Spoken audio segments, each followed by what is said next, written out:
Mga kwento ni Felmo.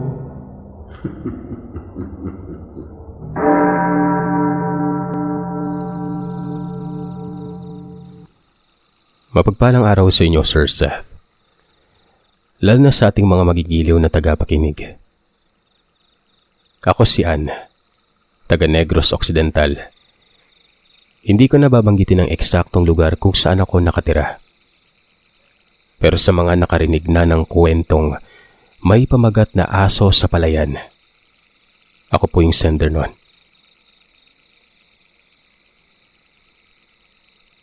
July 15, pumunta ako ng palengke. Ang palengke pala namin ay ilalakad ka lang ng mga nasa 10 minuto. Mararating mo na yon. Nung naglalakad na ako papuntang palengke dahil inutusan ako ni Mama na mamili ng mga sibuyas, bawang, luya, asin at betchenon. Pagkarating ko sa isang puno ng mangga, nakita ko si Kenji. Nakaupo ito sa ilalim ng puno at nagbabasa ng libro. Yung libro na yon English kaya tinawag ko siya na, "Kenji, pwede mo ko updan sa tindahan?" Tumango naman ito. Bali, tinanong ko siya kung pwede ba siyang sumama sa akin sa palengke nun. Naglakad kami patungong palengke. Itong si Kenji. Bantog ang nanay at kapatid nito na babae sa barangay namin na mga aswang. Pero hindi naman ako naniniwala doon gawa ng hindi ko naman nakikita mismo. Nagtataka ako ng gawa ng nahagip ni Kenji yung bawang na hawak ko na agad itong nagtanong. Paggalit niyang tinanong at sinabi sa akin na, "Ano naman? Halong manbala. Ano ba yan? Mag-ingat ka naman." Humingi ako ng tawad kahit na litong-lito ako gawa ng bawang lang naman yun eh. Bakit galit na galit siya sa akin pero hinayaan ko na lamang din yon. Inisip ko na lamang na baka may problema lamang kaya siya ganon. Umuwi na kami. Hinatid niya pa ako sa bahay gawa ng 5:00 na rin nun. Sabi niya kasi ay ihatid niya ako baka ano pang mangyaring masama sa akin sa daan. Mahirap na. Siyempre pumayag naman ako nung gawa ng takot din akong umuwi mag-isa. Pagkarating namin sa bahay ay pinapasok agad ako ni Mama. Sabi niya, "Nagpahatid ka pa talaga sa kanya." Nagsabi naman itong si Kenji na, "Magandang hapon, tita. Hinatid ko lang po siya kasi paggabi na kasi, delikado na." Sinugot naman siya ni Mama na, "Sige, umuwi ka na sa inyo. Salamat." Hindi naman nag-alala si Mama noon kasi may dala naman daw akong pangontra. Ang pinagtataka ko lang, Sir Seth, di ba sa ibang kwento nyo dito, takot sa bawang at asin yung mga aswang pero si Kenji po kasi hindi po siya natakot. Sumunod na araw, eto na. Sumasakit na ang tiyan ko noon kaya dinala na nila ako sa manggagamot. Ang sabi ng manggagamot sa akin ay may nagkakagusto mano sa akin na aswang nun. Hindi makasigurado ang manggagamot na ito kung si Kenji ba o ibang lahi ng aswang gawa ng hindi niya makita ang mukha nito. Naging maayos naman ako pagkatapos nun. Makalipas ang 1 linggo, umakyat kami ng bukid para bisitahin ang mga trabahante doon at makapag-harvest na rin ng mga gulay. Nakita ko si Kenji. Nakaupo ito sa ilalim ng niyog. Nagbabasa-basa na naman. Hindi po kasi nakapag-aral si Kenji gawa ng hindi kaya ng kanyang mga magulang. Pinuntahan ko ito at kinausap at sabi ko, "Bakit ang lungkot mo ngayon?" Ayon naman sa kanya ay hindi niya umano mabigkas lahat ng salita kahit na Filipino book ito. Tinuruan ko siya. Hindi naman nagalit si Papa noon kasi mabait naman po itong si Kenji sa amin. Si Mama lamang ang walang tiwala sa kanila. Pagkatapos noon ay medyo may natutunan na siya. Nagpasalamat ito. Niyakap niya ako sabay sabing, "Salamat ha. Kasi kung wala ka, hindi ko matutunang basahin lahat to." Mangyak-ngyak siya noon habang nakangiti, Sir Seth. Ngumiti naman ako at inaya ko na siyang kumain ng dala naming pandesal at pizza noon, tsaka kape. Agad naman itong sumama. Pagkapasok ko sa loob, may nilagay pala si Papa na walis tingting na nakabaliktad dun sa likod ng pinto. Kaya hindi makapasok si Kenji. Hindi ko alam kung pinagbibiro lang ba si Papa noon nantitrip lang pero ayun nga, sinadyahan niya yun para hindi makapasok ito. Tito, pakitanggal na po kung ano po yung nilagay niyo sa pintuan. Siyempre nagulat si Papa, di ba? Agad namang tumayo si Papa. Kinuha yon. Nakapasok si Kenji matapos makuha ang walis tingting na yon. Tinanong ko si Kenji kung bakit hindi siya makapasok walis lang naman yon. Ang sagot naman ni Kenji, "Alam niyo naman siguro na pinagchichismisan kami ng mga tao dun sa bayan natin kaya hindi ako palaging naroroon, di ba? Nahihiya ako eh." "So, totoo nga yung chismis sa atin?" Sabi ko. Umuo ito. Pagkatapos kong nalaman yun na totoo pala, lumabas si Papa. Doon sa labas kumain, kumbaga hinayaan niya kaming mag-usap sa loob nun. Kaya noong lumabas na ang Papa, tinanong ko naman ito kung siya ba yung aswang na bumati sa akin noong nakaraang linggo. Nabigla na lamang sumakit ang tiyan ko. Umuo naman ito. Sabi ko, bakit ako ang pangit ko nga? Sabi naman niya, "Hindi ka pangit. Maganda ka, maputi. Matapos ang ilong. Lahat na sa'yo na." O diba, Sir Seth? Ang haba ng buhok ko nun. Bukod pa sa mga sinabi ni Kenji, marami din kasing nagsasabi sa akin na parang hindi raw ako anak ng mga magulang ko dahil para po akong Amerikana. Maganda yung mama ko pero iba daw po kasi yung sa akin. Sumaba na naman yung hair ko doon.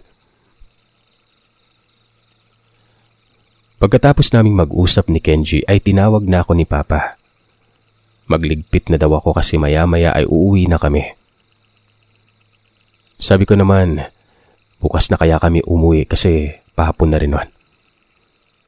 Sagot ni Papa, hindi umano pwede. Kailangan umano naming umuwi ngayon dahil walang kasama ang mama ko sa bahay. Nag-iisa kasi nila akong kanak kaya medyo spoiled ako nun. Sinabi ko kay Papa na siya na lamang ang umuwi nun. Bukas na ako uuwi. Hinayaan naman ako ni Papa at sabi niya ako na umano ang bahala.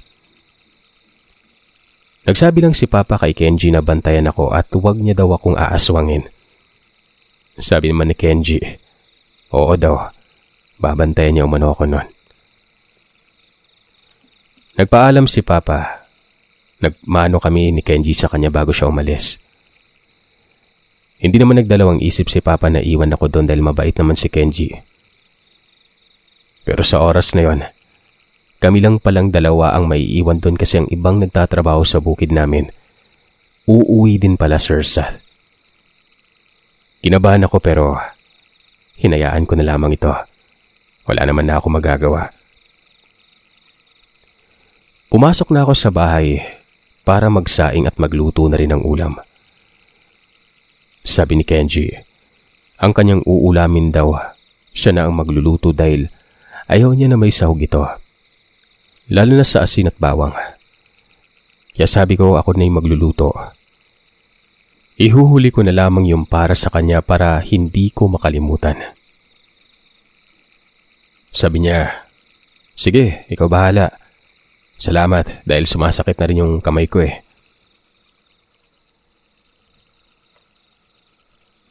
Salamat, Ana. Ako nga dapat magpasalamat si Kenji kasi nagtatrabaho ka pa din kahit may masakit sa katawan mo. Mawawala din naman to mamayang gabi. Bakit, Kenji? Lilipad ka ba? Manonood ako. Pabiro ko nun. Sumagot naman ito na, pwede naman pero dito lang ako sa labas ng bahay. Ayokong lumayo. Pagkatapos naming mag-usap ay kumain na kami at pagkatapos kumain, naghugas na rin ako ng plato na pinagkainan namin. Agad naman niya akong inutusan kung pwede ko daw po bang lagyan ng langis ang likod niya. Nilagyan ko ito. Pagkatapos kong lagyan yun ay may nakita akong parang ugat na gumapang sa mukha niya. Parang uod na gumagapang sa likod niya. May lumabas na kulay itim na maliit. Tapos biglang lumapad ito na para bang may sariling buhay na pumapagaspas. Hindi naman ako natakot noon, Sir Satel. Alam kong mabait itong si Kenji. Agad naman itong lumabas. Doon siya lumusot sa bintana at pumatong sa sanga ng batuan na para bang hindi nahihirapan. Ako naman ay nanonood lang sa kanya noon habang nasa itaas siya. Bumaba naman ito at kinausap ako. Hindi ka ba natatakot sa akin? Sinagot ko siya na, bakit naman ako matatakot sa iyo, mabait ka naman. Sabay humagikik ito ng napakalakas nun. Doon na ako kinabahan. Kasi yung parang hagikik na yon. Yung hagikik na parang lalapain ka. Agad naman itong pumatong sa puno ng niyog. Kumuha siya doon ng bukol at binigay sa akin. Pagkatapos nun ay bumalik ito sa pagiging normal. Sabi niya sa akin, naririnig niya umano ang tibok ng puso ko na parang kinakabahan kaya naisip niya na bumalik na lamang sa pagiging tao. Dahil ayaw niya umano na makikita niya akong natatakot sa kanya. Kinabukasan ay pinabuksan ko sa kanya yung buko na kinuha niya. Kinain ko na habang nagtatanim siya ng kamote at ng lemongrass nun. Maya-maya pa, nakita ko si Mama na umiiyak. Akala ko ay may nangyari kay Papa. Yun pala, nag-aalala na ito para sa akin kasi nga daw, 9:00 na ng umaga. Hindi pa ako nakakauwi. Baka daw kinain na ako ni Kenji. Sabi ko naman sa kanya, kinuhanan pa nga niya ako ng buko. Nung araw na yon, nagbago ang tingin ni Mama kay Kenji. Bumait na ito at hindi na niya nagawang magsungit pa kay Kenji dahil napatunayan niya na hindi naman ako aanuhin ito. Makalipas ang ilang buwan ay nangligaw si Kenji sa akin. Pumunta siya sa bahay kahit na may halong takot sa ibang tao na baka lapain umano siya. Pagdating ng isang buwan ay sinagot ko naman ito. Palagi niya na akong dinadala ng saging sa bahay kapag uuwi ito sa bahay nila. December 6, umakyat ako ng bukid. Nagulat ako nang hindi naman alam ni Kenji na aakyat ako ng bukid pero bigla ko siyang nakita sa gilid ng bato. Nakaupo. Tinanong ko ito kung anong ginagawa niya sa gilid ng bato. Sabi niya, inaantay niya umano ako noon. Tinanong ko siya kung paano niya nalaman na pupunta ako sa kanya. Ay naman sa kanya ay naaamoy niya umano ako. Amoy gatas. At naririnig niya ang tibok ng puso ko habang papalapit. Kaya agad-agad umano siyang pumunta doon at hinantay ako. Siyempre ako naman kinilig kaya niyakap ko na lamang siya at binigay ko ang bagong tsinelas niya at damit. Inasar ko din ito habang umaakit kami papuntang kubo at sabi ko, mamaya magluluto ako. Gusto kong tikman mo yung niluto ko. Nakasimangot ito na parabang naiiyak nun. Gawa ng siyempre alam mo na. Ayaw naman ng mga aswang na mga luto ng tao, di ba? Nakarating na po kami sa kubo nun. Nung makita ko na inayos niya pala ang kubo, nakadalawang palapag na ito. Yung parang hindi kubo yung makikita ko kasi yero na ito. Tinanong ko siya kung saan niya kinuha ang yero at sabi niya, galing daw yun sa bahay nila dahil hindi naman daw magagamit sa kanila yun.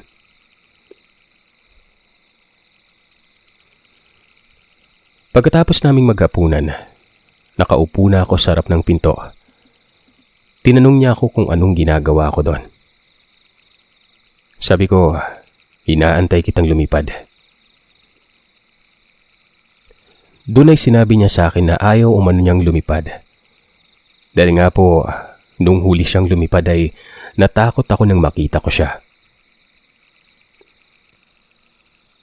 Alas 9 ng gabi nang nakatulog na ako. Nang bigla akong nakaramdam ng haplos galing sa likod ko. Nilingon ko ito. Pagkalingin ko ay si Kenji yon. Huwag umano akong matakot sa kanya. Hindi niya umano ako aanuhin. Tinanong ko siya kung bakit gising pa siya noon. Matulog na siya. Gabi na. Patnubay po sa mga batang nakikinig. Niyaya niya ako, Sir Sat, sa bagay na siyempre yung hindi ko pa kayang ibigay sa kanya pero dahil mahal ko siya, ibinigay ko na lang. Sabi niya naman kapag nabuntis niya daw ako ay pananagutan niya ano yon. Kaya siyempre hindi na ako nag-alala doon. Hindi ako pumalag. Hanggang sa hindi na ako umuwi sa amin. Doon na ako nakatira sa bukid namin.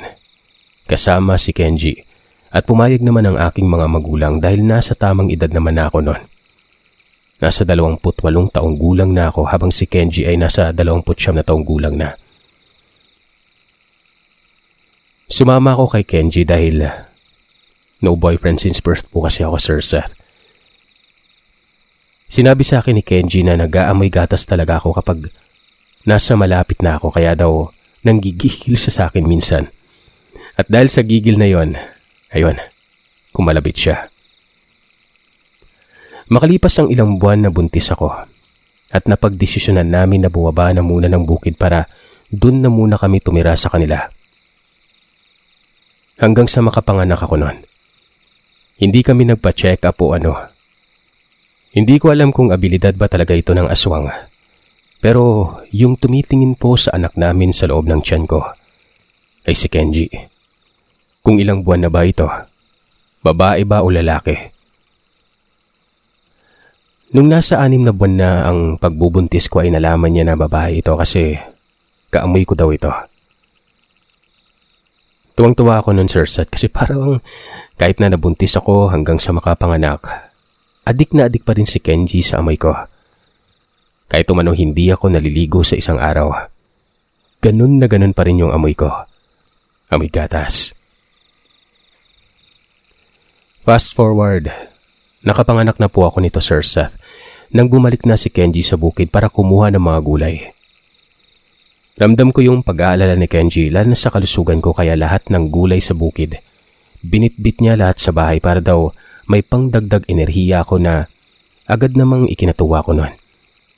Dahil ang swerte ko sa naging asawa ko. May itsura na mabait pa.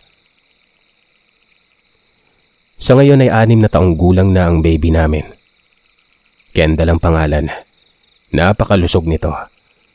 Umakyat na po ulit kami sa bukid at doon na tumira kasama ang papa niya hanggang ngayon.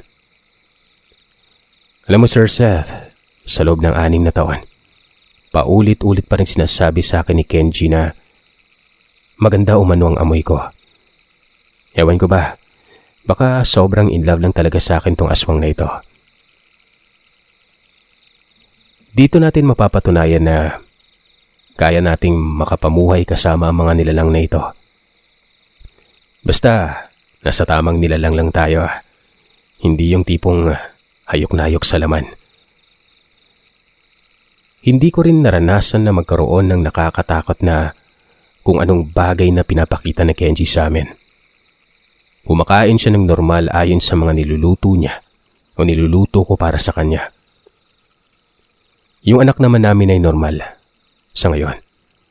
Hindi ko pa natatanong kung ano ba magiging lahi nito. Kalahating aswang ba? Kalahating tao? Hanggang dito na lamang po, Sir Seth. Maraming salamat po at sana mabasa niyo po ito.